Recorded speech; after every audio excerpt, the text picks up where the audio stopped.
अली हैदर कर्रार रास्ते से जा रहे हैं, सिफ़ीन का किस्सा पढ़ दूं मौला अली का? इजाजत है, तेजी से आगे बढ़ता हूं इख्तिताम की तरफ। सरकारे मौलाए कायनात जा रहे हैं, जंगे सिफ़ीन का किस्सा है। साथियों को प्यास लगी, जब साथियों को प्यास लगी और इतनी ज्यादा प्यास बढ़ गई कि करीब था कि लोग प्यास की वजह से मर जाएंगे। तो जो है आपकी जी जी, हाथ उठा कर कहें या अली, या अली। सुन रहे हैं। कभी कभी ऐसा लगता सो गए, लेकिन अल्लाह का शुक्र है कि सुन रहे हैं। और कई लोग तो अपने घुटनों को ऐसे पकड़ के बैठे हैं कि मोदी जी घुटने बेच देंगे, ऐसा लग रहा है। हाँ, अल्लाह रहम करे, पता नहीं क्या क्या हाल है। तवज्जो के साथ सुनिए, सुभान अल्लाह, मौला अली की बात कर रहा हूं मैं। सुभान अल्लाह, सिफ़ीन का मौका है, लश्करियों को प्यास लगी, साथियों को प्यास लगी, पानी खत्म। अब ए पादरी है, ये ईसाइयों का मौलवी है, इससे पूछो भाई पानी कहाँ मिलेगा? पानी तो कहा 6 कोस 6 मील दूर जाओ, 6 मील दूर जाओगे तो पानी मिलेगा। लोगों ने कहा पिलाओ भाई, पानी पिलाओ आजम साहब को। पानी से पानी याद आ गया, तो अर्ज ये कर रहा था कि पादरी ने कहा, ईसाई मौलवी ने कहा 6 मील दूर जाओगे तब जाके पानी मिलेगा। तो साथियों ने कहा हजरत मौला अली से सरकार जब तक तो इंतकाल कर जाएंगे, वहां पहुंचते पहुंचते। तो फिर बात ये थे, एक साहब ने खड़े होकर कहा हुजूर मैं जाता हूं, इजाजत दे, पानी लेने जाता हूं, इधर जाऊंगा। मिसाल के तौर पर इधर जाना था 6 मील, तो इधर जाऊंगा। अगर पहुंच गया, पानी मिल गया, जिंदगी बच जाएगी, साथियों के लिए भी पानी ले आऊंगा। और अगर नहीं बचा तो फिर कोई बात नहीं, अल्लाह की राह में निकले हुए हैं जिहाद के लिए, शहीद ही समझे। ये कंडीशन आ गई। सरकारे मौलाए कायनात ने इधर जाने के बजाय फरमाया इधर चलो, इधर थोड़ी देर इधर गए और गिरजा घर के सामने चंद कदम चले और गिरजा घर के सामने एक जमीन के ऊपर जाके खड़े हुए और फरमाया इसको यहां से खोदो। सुभान अल्लाह बोलो जल्दी से, सुभान अल्लाह। यहां से खोदो, यहां से। ओहो, लोगों ने जब मिट्टी हटाई तो एक बहुत बड़ा सा पत्थर वहां नजर आया, बहुत बड़ा सा पत्थर नजर। हजरत मौला अली ने फरमाया पत्थर हटाओ, पत्थर हटाओ। लोगों ने बहुत कोशिश की मगर पत्थर नहीं, बड़े बड़े लश्कर के पहलवान लाए गए, पत्थर नहीं हटा, बड़े बड़े मुजाहिद लाए गए, पत्थर नहीं हटा। सरकारे मौला ने जब देख लिया कि सब ने मेहनत कर ली है और पत्थर नहीं हटा, फरमाया अब तुम पीछे हटो। अब अली आगे बढ़ता है। सरकारे मौला अली आगे बढ़े, अपनी आस्तीन चढ़ाई और आस्तीन ऊपर करने के बाद 2 उंगली इधर से लगाई, 2 उंगली इधर से लगाई और पत्थर उठाकर फेंक दिया। और जैसे ही पत्थर हटा, एक ठंडा और मीठा चश्मा पानी का उबल पड़ा। लोगों से फरमाया अपने अपने मशकीज़े भर लो, जिनको पीना है पी लो, जिनको अपने जानवरों को पिलाना है पिला लो, जिनको नहाना है नहा लो। दरियाए सखावत जोश में था, पानी का इस्तेमाल किया गया। जब सब सैर हो गए, पानी भर लिए गए, सरकार मौला अली ने फिर भाटा उठाया, वापस रख दिया पैक। चलो, वो जो गिरजाघर का ईसाई मौलवी था ना, वो ऊपर से भागता भागता नीचे आया। ये मैं नहीं कह रहा हूँ, नूरुद्दीन अब्दुर्रहमान जामी की किताब 12 इमाम शवाहिदुन नबुव्वा उठा के पढ़िएगा। ये मुफ्ती आजम राजस्थान का इल्मी फैजान है, हवाई फायरिंग नहीं कर रहा हूँ, किताब बता रहा हूँ। किताब पढ़ाई करो, पढ़ाई करोगे तो समझ में आएगा कि उन लोगों के मकाम की इब्तिदा क्या है। इंतहा तो बड़ों बड़ों की समझ नहीं आई, इब्तिदा समझ तो आएगी कम से कम। तवज्जो करिएगा, वो ईसाइयत का रहनुमा दौड़ता हुआ नीचे आया, कहा आप नबी हैं? मौला अली से कहा नहीं। कहा आप फरिश्ते हैं? कहा नहीं। फिर आप कौन हैं? मैं नबी का जानशीन हूं, नबी का भाई अली हैदर कर्रार। सुभान अल्लाह, सुभान अल्लाह। उसने कहा हाथ दीजिए, मुसलमान होना है। इतना बड़ा गिरजाघर है तेरा, इतना बड़ा मौलवी है तू, छोड़ रहा है ईसाइयत। कहता हुजूर हाथ बढ़ाइए, मुसलमान होना है। हुजूर ने पूछा नहीं मौला अली ने कि मुसलमान क्यों होना है, पहले कलमा पढ़ाया और जब मुसलमान हो गया तो फरमाया अब बता कि मुसलमान होने के लिए दिल में ख्याल कैसे आ गया।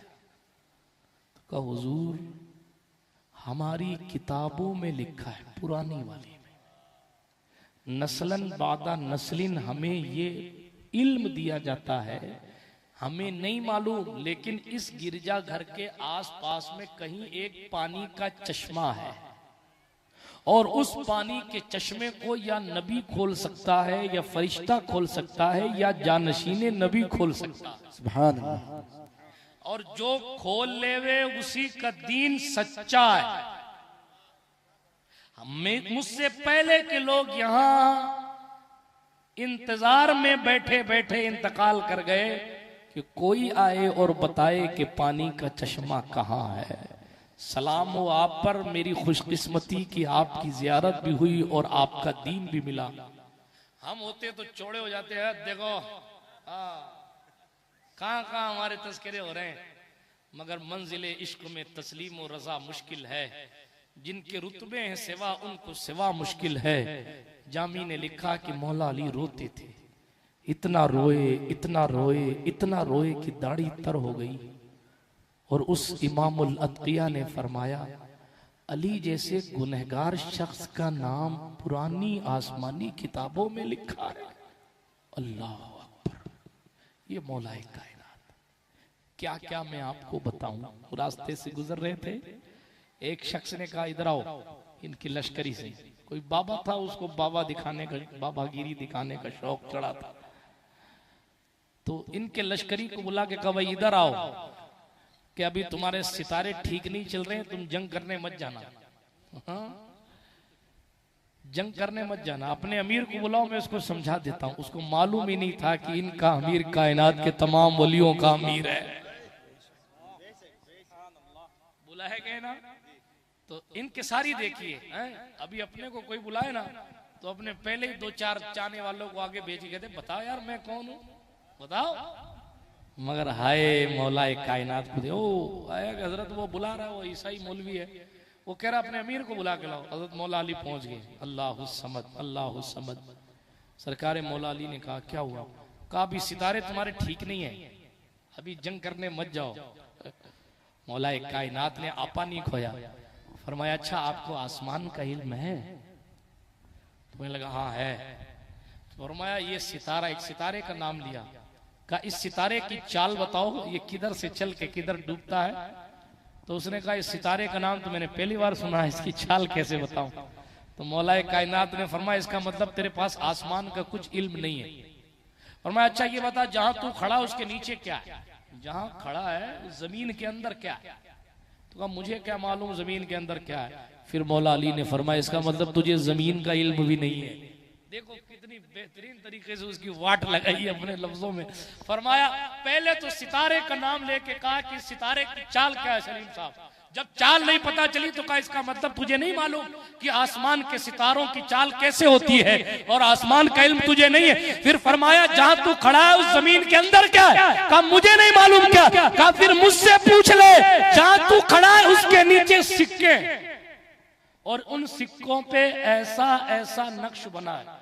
उस नक्श को बताया अपनी जबान से कि उन सिक्कों पर ऐसी ऐसी छाप लगी हुई। आप हैरत करेंगे, जमीन खोदी गई और जनाब जब जमीन खोदी गई तो जमीन के अंदर से वही सिक्के निकले जो जमीन के ऊपर से अली हैदर ने बताए थे, और उन सिक्कों पर वही निशानात निकले जो इमाम कायनात ने बताए थे। उस शख्स ने कहा भाई तुम हो कौन? कभी आसमान में उलझाते हो कभी जमीन में, तुम हो कौन? आप पहले ये सुन, तू जिसके बारे में कह रहा है कि सितारे ठीक नहीं है, जंग लड़ने मत जाओ, मुझे मालूम है मेरे दुश्मन की फौज में से 10 से ज्यादा बचेंगे नहीं और मेरे लश्कर में से 10 से ज्यादा शहीद नहीं होंगे।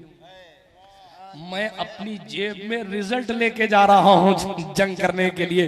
तो कहा भाई कौन हो तुम?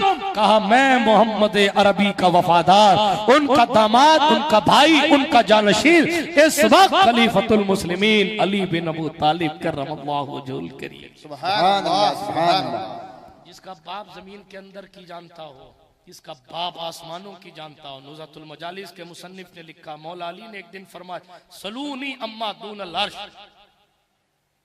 एक मकाम पर फरमाया मुझसे आसमान के रास्ते पूछ लिया करो। जिब्रील अमीन ने कहा अल्लाह इजाजत दे तो मैं पूछ के आऊं। अली कहते हैं कि मुझसे आसमान के रास्ते पूछ लिया करो।